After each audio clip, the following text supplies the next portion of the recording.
નમસ્કાર વિદ્યાર્થી મિત્રો, કેમ છો? મારા વાલા વિદ્યાર્થી મિત્રો, હું અમિત પટેલ આપ સૌનું આ YouTube ચેનલ ઉપર હાર્દિક સ્વાગત કરું છું. દીકરાઓ, આપણે ધોરણ 12 પ્રકરણ નંબર 2 સ્થિત વિદ્યુત સ્થિતિમાન અને કેપેસિટન્સની અંદર બિંદુવત વિદ્યુત ભારથી ઉદ્ભવતું સ્થિતિમાન, ડાયપોલ દ્વારા ઉદ્ભવતું સ્થિતિમાન અને ત્યાર પછી આપણે બાહ્ય વિદ્યુત ક્ષેત્રની અંદર ડાયપોલની સ્થિતિ ઊર્જા શું છે, બાહ્ય વિદ્યુત ક્ષેત્રની ગેરહાજરીમાં ડાયપોલની સ્થિતિ ઊર્જા શું છે અને આપણે એ સ્થિતિ ઊર્જાનું સૂત્ર આજે બાહ્ય વિદ્યુત ક્ષેત્રમાં મૂકેલા ડાયપોલ માટે મેળવવાનું છે. એના માટેની આકૃતિ અને જરૂરી વિગત અહીંયા મેં નોંધ કરી છે. બરાબર છે? ચાલો આકૃતિ દ્વારા હું તમને સમજાવું છું. એકદમ સરળ થિયરી છે મિત્રો, તમને અહીંયા જ આવડી જશે. જોઈ લો. બાહ્ય વિદ્યુત ક્ષેત્રમાં મૂકેલા ડાયપોલની સ્થિતિ ઊર્જા અને આ જે બાહ્ય વિદ્યુત ક્ષેત્ર છે એ સમાન છે, ઇક્વિવેલન્ટ છે. સમાન વિદ્યુત ક્ષેત્ર એટલે દરેક વિદ્યુત ક્ષેત્ર રેખાઓની દિશા એક જ અને દરેક વચ્ચેનું અંતર પણ કેવું હોય છે? એક સરખું હોય છે.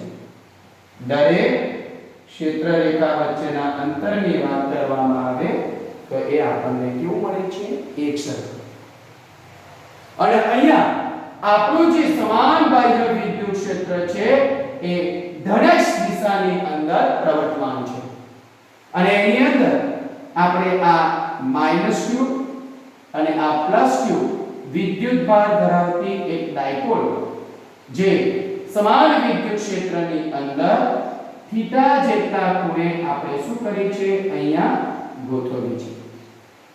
અને એ ડાયપોલ ઉપર આપણે જ્યારે સમાન વિદ્યુત ક્ષેત્રમાં મૂકવામાં આવે તો પ્રકરણ નંબર 1 ની અંદર ભણ્યા કે આ ડાયપોલના ધન વિદ્યુત ભાર ઉપર આપણે કહીએ તે પ્રમાણે +qe બળ આ દિશામાં અને -qe બળ આ દિશામાં લાગતું હતું. આ બંને બળો સમાન મૂલ્યના. આપણને ખબર છે આ F+ is equal to F minus is equal to તમને મળી જતું હતું QE. એટલે બંને બળના મૂલ્ય સમાન, પરંતુ દિશા આ +q વિદ્યુત ભાર પર લાગતું બળ ધનાક્ષ દિશામાં, -q વિદ્યુત ભાર પર લાગતું બળ એની વિરુદ્ધ દિશામાં. એટલે પરિણામી બળની વાત કરવામાં આવે તો પરિણામી બળ આપણને અહીંયા મળી જાય છે કેવું? 0. એટલે બાહ્ય વિદ્યુત ક્ષેત્રની અંદર, સમાન વિદ્યુત ક્ષેત્રની અંદર ડાયપોલને મૂકવામાં આવે તો એના પરિણામી બળ કેવું થઈ જાય છે? 0. અને ડાયપોલ કોઈ પ્રકારની રેખીય ગતિ કરી શકતો નથી.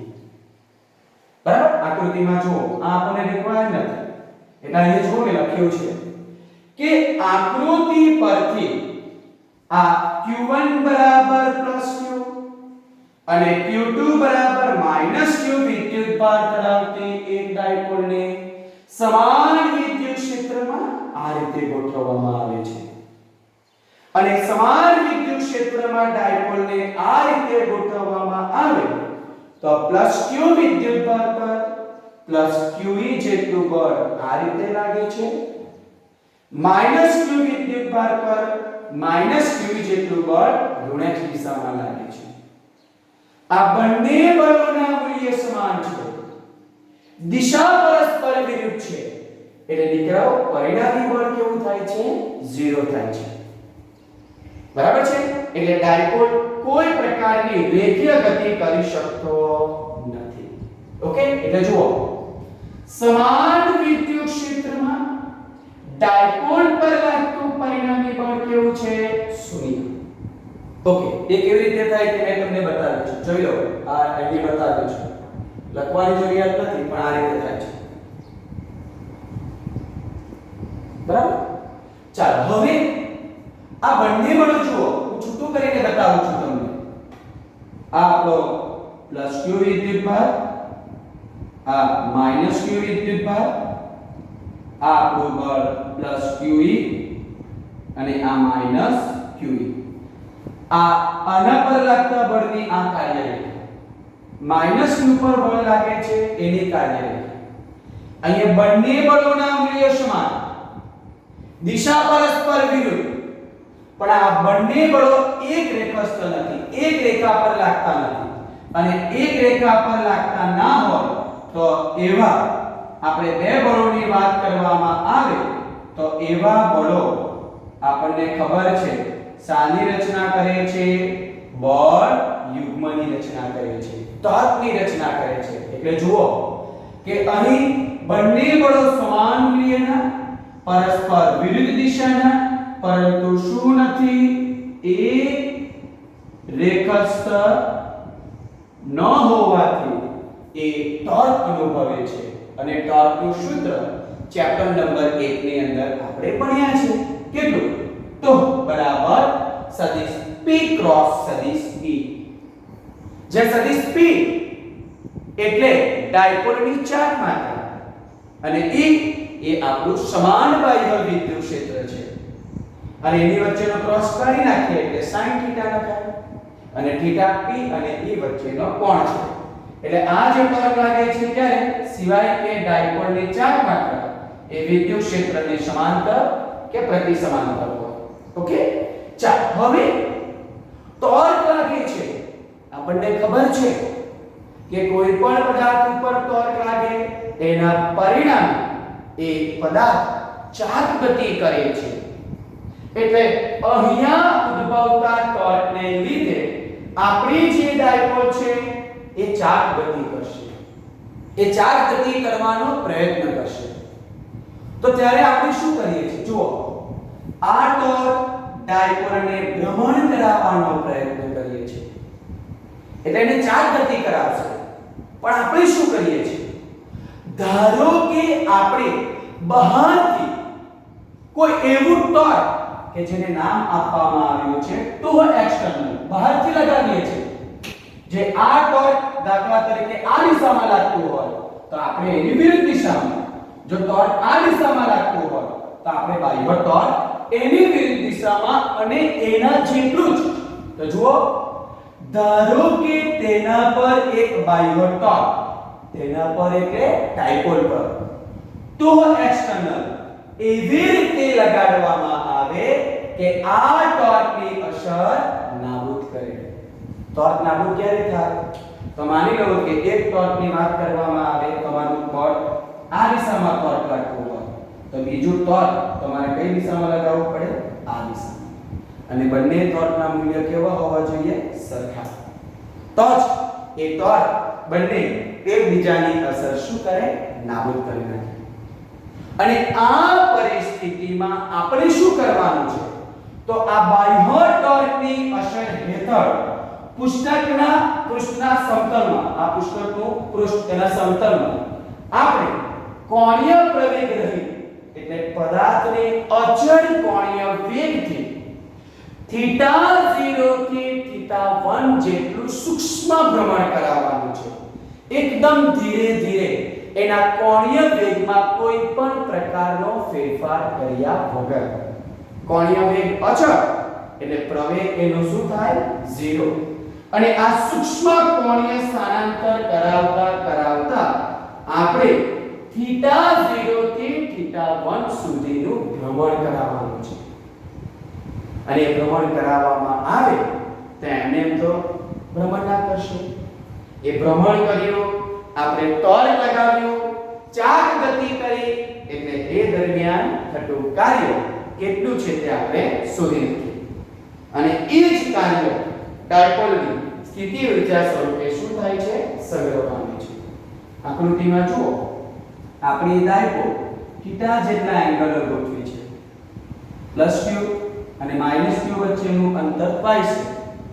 અને ડાયપોલ નું મધ્ય બિંદુ બરાબર એ યામક્ષોના છેદન બિંદુ ઉપર એટલે ઉગમ બિંદુ પર મૂક્યું છે એટલે ઉગમ બિંદુથી આ તરફ પ્લસ q વિદ્યુતભાર સુધીના અંતરની વાત કરવામાં આવે હવે આપણને આની કોઈ રિક્વાયરમેન્ટ નથી બરાબર તો એ આપણને મળે છે +1 બરાબર અને -q થી ઉગમ બિંદુ સુધીનું અંતર -1 બરાબર અને આ આપણો જે ખંડ છે એ આપણે જો અંતર લીધું છે આની સાથે થીટા જેટલો ખૂણો બનાવે ડાયપોલ એટલે આ ઘટક લખવો હોય તો +a cos થીટા અને એ પ્રમાણે થીટા આ થાય તો આના પાછળનો ઘટક કયો થાય -a cos થીટા સામેનો ઘટક આ +a sin થીટા આનો -a sin થીટા આ તો એકબીજાની અસર નાબૂદ કરી દે ખબર પડે છે ચાલો એટલે શું થાય છે અહીંયા ઘટક બતાવી દીધા આપણે થિયરીની અંદર કોઈ રિક્વાયર નથી પણ બુકમાં આપેલું છે એટલે દીકરાઓ હું તમને બતાવી દઉં છું બરાબર અને આ એનું લંબ અંતર કહેવાય બરાબર હવે આ ડાયપોલ અહીંયા ચાર્જ ગતિ કરે છે તો એ ચાર્જ ગતિ દરમિયાન બાહ્ય ટોર્ક વડે થયેલું કાર્ય કેટલું તો આ કાર્ય ક્યારે થાય છે તો એક્સટર્નલ જે ટો જેટલું લગાવવામાં આવે બરાબર એટલે આપણને અહીંયા શું મળે છે કાર્ય W બરાબર ક્યાંથી ક્યાં આપણે પરિભ્રમણ કરાવવાનું θ0 થી θ1 તો આપણે શું લખીએ તો એક્સટર્નલ * dθ કાર્ય એટલે બળ ગુણ્યા સ્થાનાંતર તો અહીંયા બળ અને આ સ્થાનાંતર આપણે ભણ્યા છે રેખીય ગતિમાં જે ભાગ બળ ભજવે ચાર્જ ગતિમાં દીકરાઓ એ જ ભાગ કોણ ભજવે ટોર્ક રેખીય સ્થાનાંતર dx તો કોણીય સ્થાનાંતર dθ કારણ કે સૂક્ષ્મ છે અને આપણને ખબર છે કે અહીંયા બાહ્ય ટોર્કની વાત કરવામાં આવે તો ડાયપોલની અહીં લખી દઈએ કે આ ડાયપોલની કોણીય પ્રવેગ રહિત ભ્રમણ માટે તો external is equal to τ is equal to p sin θ જ્યાં θ આ ડાયપોલ અને વિદ્યુત ક્ષેત્રની સાથે બનાવેલો એંગલ છે બરાબર p sin θ આવશે કારણ કે અહીંયા ક્રોસ છે અને ક્રોસ નીકળે એટલે sin θ થઈ ગયું એટલે આપણે અહીંયા તો એક્સટર્નલ ની જગ્યાએ શું લખી દઈએ p sin θ એટલે ડાયપોલને પરિભ્રમણ કરાવવા માટે કરવું પડતું કાર્ય આપણને અહીંયા મળી જશે ચાલો તો therefore w બરાબર શું થવાનું અહીંયા આ θ0 અહીંયા θ1 તો એક્સટર્નલ ની જગ્યાએ શું લખી દઈએ p sin θ dθ ડાયપોલની ચાર માત્રા તો બદલાતી નથી વિદ્યુત ક્ષેત્ર આપણું સમાન છે એટલે ખાલી આપણો બદલાય છે એંગલ એટલે અચળ રાશિને આપણે સંકલનની બહાર લખી દઈએ એટલે અહીંયા આવશે pe અહીંયા આ sin θ θ0 θ1 dθ ચાલો sin θ નું સંકલન કરવાનું છે sin θ નું શું કરવાનું છે આપણે સંકલન કરવાનું છે તો sin θ નું સંકલન શું થાય તો આપણે ભણ્યા sin θ નું સંકલન થાય છે -cos θ શું થશે -cos θ એટલે કાર્યનું સૂત્ર શું આવે w બરાબર pe અહીંયા sin θ ની જગ્યાએ શું લખવું પડશે -cos θ આ લોઅર લિમિટ આ અપર લિમિટ સંકલન કર્યા પછી આપણું લિમિટ વાળું પદ હોય તો આ જે ઉપર લખવામાં આવતી લિમિટ અપર લિમિટ નીચે લખવામાં આવતી લિમિટ લોઅર લિમિટ છે સંકલન કર્યા પછી સૌપ્રથમ અપર લિમિટ મૂકવાની હોય છે જેની સાપેક્ષે સંકલન કર્યું હોય એની જગ્યાએ આપણે અહીંયા θની સાપેક્ષે સંકલન કર્યું એટલે θની જગ્યાએ અપર લિમિટ પહેલા θ1 મૂકવાની બેની વચ્ચે ચિહ્ન મૂકવાનું માઈનસ અને ત્યાર પછી આપણે લેવાની લોઅર લિમિટ એટલે અપર લિમિટ અને લોઅર લિમિટ મૂકવાનું અને બેની વચ્ચે ચિહ્ન માઈનસ ચાલો આપણે મૂકીએ સૌપ્રથમ મૂકીએ છે અપર લિમિટ તો જુઓ શું થશે અહીંયા લખું છું આ PE માઈનસ છે એટલે માઈનસ તો લખવું પડશે cos થીટા ની જગ્યાએ અપર લિમિટ લખું છું થીટા 1 મેં કીધું કે બે ની વચ્ચે લિમિટ મૂકો તો બે ની વચ્ચે ચિહ્ન માઈનસ પણ આપણું વિધેય પણ માઈનસ છે એટલે માઈનસ cos થીટા 0 આ માઈનસ માઈનસ પ્લસ એટલે મને શું મળશે અહીંયા આ માઈનસ અહીંયા લખી દઉં છું PE આ minus cos theta 1 minus minus plus cos theta 0 plus વાળા પદને પહેલા લખી દઈએ એટલે કાર્યનું સૂત્ર અહીંયા મને મળે છે આ PE અહીંયા લખું છું cos theta 0 minus cos theta 1 અને આ આપણને ડાયપોલની સમાન વિદ્યુત ક્ષેત્રમાં મૂકવામાં આવે અને એને આપણે થીટા 0 થી થીટા 1 સુધી ભ્રમણ કરાવવામાં આવે એ દરમિયાન થતું કાર્ય વિતરાવો આપણને આટલું મળે છે બરાબર છે ચાલો હવે આ જે કાર્ય છે બરાબર આપણે લખી દઈએ આ થતું કાર્ય અહીં થતું આ કાર્ય ડાયપોલની સ્થિતિક ઊર્જામાં શું કરે છે વધારો કરે છે બરાબર છે ચાલો હવે માની લેવો કે આપણી જે ડાયપોલ છે બરાબર એ પ્રારંભમાં વિદ્યુત ક્ષેત્રની સાથે 90 ડિગ્રીના ખૂણે છે એટલે આપણે ધારી લઈએ કે ધારો કે પ્રારંભમાં આ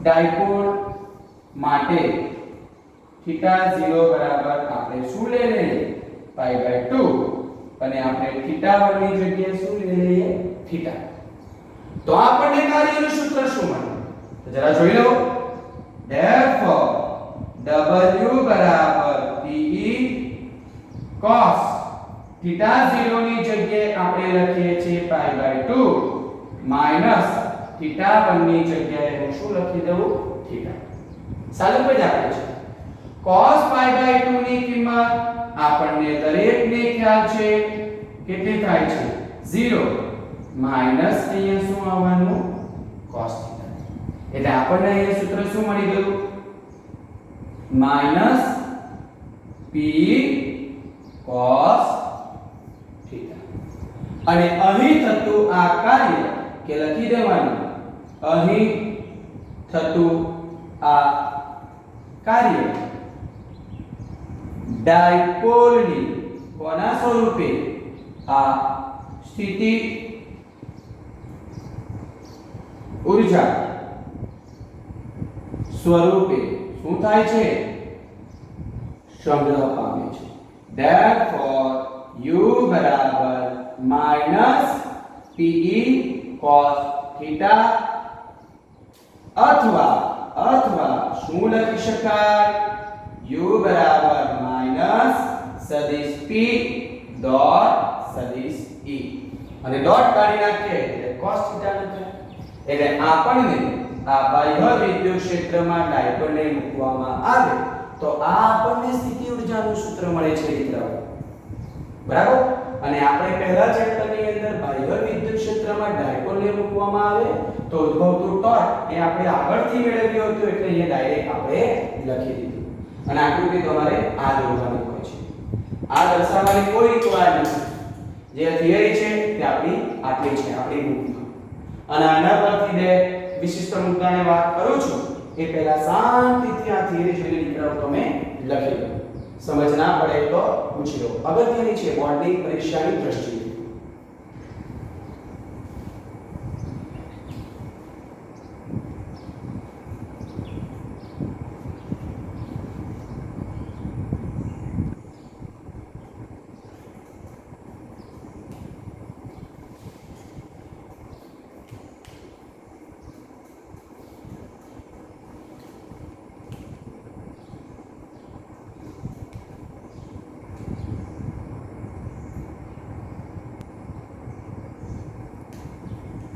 ચાલો હવે આપણી પાસે સ્થિતિ ઊર્જાનું સૂત્ર આવ્યું માઈનસ E cos θ. તો માની લો કે આપણો જે આ થીટા છે ક્યાં તો 0 ડિગ્રી અથવા થીટા બરાબર પહેલા કેટલો લઈ લે બીજો 180 એટલે પાઈ. એટલે કેવી રીતે? તો આપણું આ વિદ્યુત ક્ષેત્ર અને આ આપણી શું છે ડાયપોલ. તો આ ગણાય થીટા બરાબર 0. બીજું આ આપણું વિદ્યુત ક્ષેત્ર અને અહીંયા પ્લસ q આ માઈનસ q. ડાયપોલ હંમેશા ઋણથી ધન. તો આ જે ખૂણો બને છે એ 180 પર શું થાય છે પાઈ. તો થીટા બરાબર 0 અથવા 180 હોય તો શું થાય? તો પહેલા આપણે થીટા બરાબર 0 લઈએ માઈનસ t cos 0 બરાબર છે. ચાલો એટલે થીટા બરાબર 0 એટલે u બરાબર માઈનસ p cos 0 ની કિંમત 1 અને u બરાબર માઈનસ p. આ ડાયપોલની લઘુત્તમ સ્થિતિ ઊર્જા અને ડાયપોલ હંમેશા આ જ પરિસ્થિતિમાં રહેવાનો શું કરે છે પ્રયત્ન કરે છે. આ ડાયપોલની સંતુલન સ્થિતિ છે. કઈ સ્થિતિ છે? સંતુલન સ્થિતિ. ક્યારે? થીટા બરાબર 0. બરાબર. ચાલો તો એની જ અંદર આપણે આ થીટા બરાબર કેટલો લઈએ 180 અને એને રેડિયનમાં લખવું હોય તો પાઈ. તો આપણને સૂત્ર શું મળે? તો u બરાબર માઈનસ pe cos 180 cos 180 ની કિંમત આપણને બધાને ખબર છે -1. તો એટલે આવે છે આ પ્લસ pe. બરાબર. જે ડાયપોલની શું છે મહત્તમ શું છે સ્થિતિ ઊર્જા અને ડાયપોલની અસંતુલન સ્થિતિ છે. બરાબર. ડાયપોલ હંમેશા સંતુલન સ્થિતિમાં એટલે કઈ પરિસ્થિતિમાં રહેવાનો પ્રયત્ન કરે છે? વિદ્યુત ક્ષેત્રને સમાંતર. બરાબર. એટલે આ બે કિસ્સા. અને બીજું આપણે અહીં બતાવવાનું આ બીજું આ આવી ગયું. બરાબર. આપણે બતાવી દીધું. અને ત્રીજું થીટા બરાબર π/2 એટલે કેટલા કહેવાય આપણે અહીંયા 90 ડિગ્રી. એટલે આ આપણું વિદ્યુત ક્ષેત્ર અને આ આપણી શું ગોઠવાય છે ડાયપોલ. બરાબર છે. એટલે ડાયપોલ એની સાથે કેટલો ખૂણો બનાવે 90. તો આપણે 90 મૂકવામાં આવે તો શું થાય? q બરાબર -p cos 90 ની કિંમત 0. એટલે અહીંયા ડાયપોલની સ્થિતિ ઊર્જા કેટલી થઈ જાય છે 0. તો દીકરાઓ આ બધી વસ્તુ આપણા મગજની અંદર કોન્સેપ્ટ ક્લિયર હોવા જોઈએ કે ડાયપોલની ગોઠવણી આ રીતે કરવામાં આવે તો એની અનુરૂપ એની સ્થિતિ ઊર્જા કેટલી મળે. એટલે ડાયપોલ હંમેશા થીટા બરાબર 0 એટલે આ જ પરિસ્થિતિમાં રહેવાનો પ્રયત્ન કરે કારણ કે એ પરિસ્થિતિમાં ડાયપોલની સ્થિતિ ઊર્જા હંમેશા કેવી હોય છે લઘુત્તમ. અને ડાયપોલ હંમેશા એ જ સ્થિતિમાં રહેવાનો પ્રયત્ન કરે છે.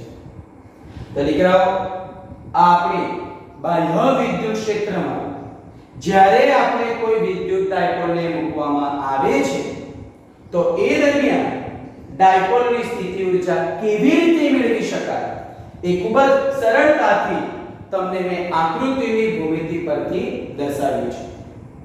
શાંતિથી તમારે સમજીને એ વાંચી લેવાનું. જે કોઈ જગ્યાએ તમને સમજ ના પડે તો તમારે મને પૂછી લેવાનું. તો આજના માટે આપણે આ સ્થિતિ ઊર્જા અને એ સ્થિતિ ઊર્જાનો કોન્સેપ્ટ દીકરા આખો આપણો અહીંયા પૂરો થઈ જાય છે. નેક્સ્ટ વિડિયોની અંદર એના રિલેટેડ જે કંઈ પણ એક્ઝામ્પલ એક્સરસાઇઝ છે તે આપણે જોઈ લઈશું. તો આજના માટે આપણે આટલું જ રાખીએ છીએ દીકરાઓ. બાકીનું આપણે નેક્સ્ટ વિડિયોની અંદર જોઈશું. Okay, thank you.